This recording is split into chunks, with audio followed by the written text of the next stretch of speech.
Super star ரஜினிகாந்தை பார்த்ததும் அறைக்குள் மது பாட்டிலுடன் பம்மிய காமெடி நடிகர் செந்தில். அடுத்து நடந்ததுதான் ஹைலைட். என்ன நடந்தது என்று பார்க்கலாம்.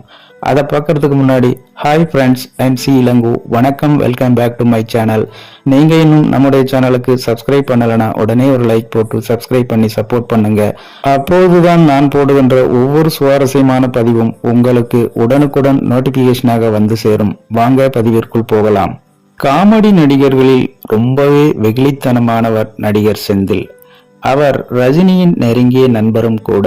காமெடி நடிகர் செந்தில் காமெடி நடிகர் என்பது மட்டுமே நமக்கு தெரியும்.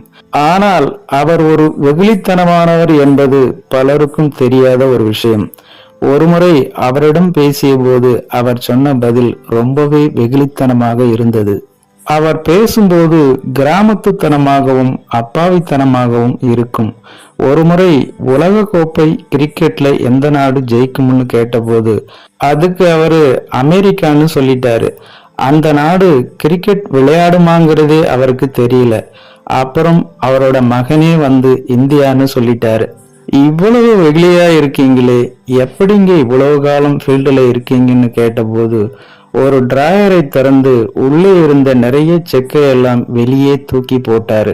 1 லட்சம், 2 லட்சம், 3 லட்சம் மதிப்பில் அந்த காலத்திலேயே, அதாவது 1982, 83 காலகட்டத்திலேயே போட்டு கொடுத்த செக் அதெல்லாம் பணம் இல்லாமல் திரும்பி வந்ததாம். இன்னும் பல செக்குகளை அவர் பேங்க்ல போய் பார்க்கவே இல்லையாம். நேரம் இல்லாம அவ்வளவு பிஸியாக நடிச்சுக்கிட்டு இருந்தாராம். சூப்பர் ஸ்டார் ரஜினிகாந்துடன் லால் சலாம் படத்தில் நடிக்கும் போது இந்த படத்துல செந்தில் இருக்காரான்னு முதல்ல ஐஸ்வர்யாவிடம் கேட்டபோது இருக்காருப்பா அப்படின்னு சொல்ல ரொம்ப சந்தோஷம் ஆயிடுச்சு. செந்தில் என் கூட நடிக்கும் போது கமிட் ஆயிட்டார்னா எப்போ சார் அவுட்டோர் ஷூட்டிங் எல்லாம் போக போறோம்னு கேட்டுக்கிட்டே தொந்தரவு பண்ணிக்கிட்டு இருப்பாரு. செந்தில் வந்தார்னா சரக்கு போடுவாரு. அப்படி போட்டுட்டு வீட்டுக்கு போனா அவரோட மனைவி அவரை வாசலுக்கு வெளியே நிப்பாட்டி வச்சிருவாங்க.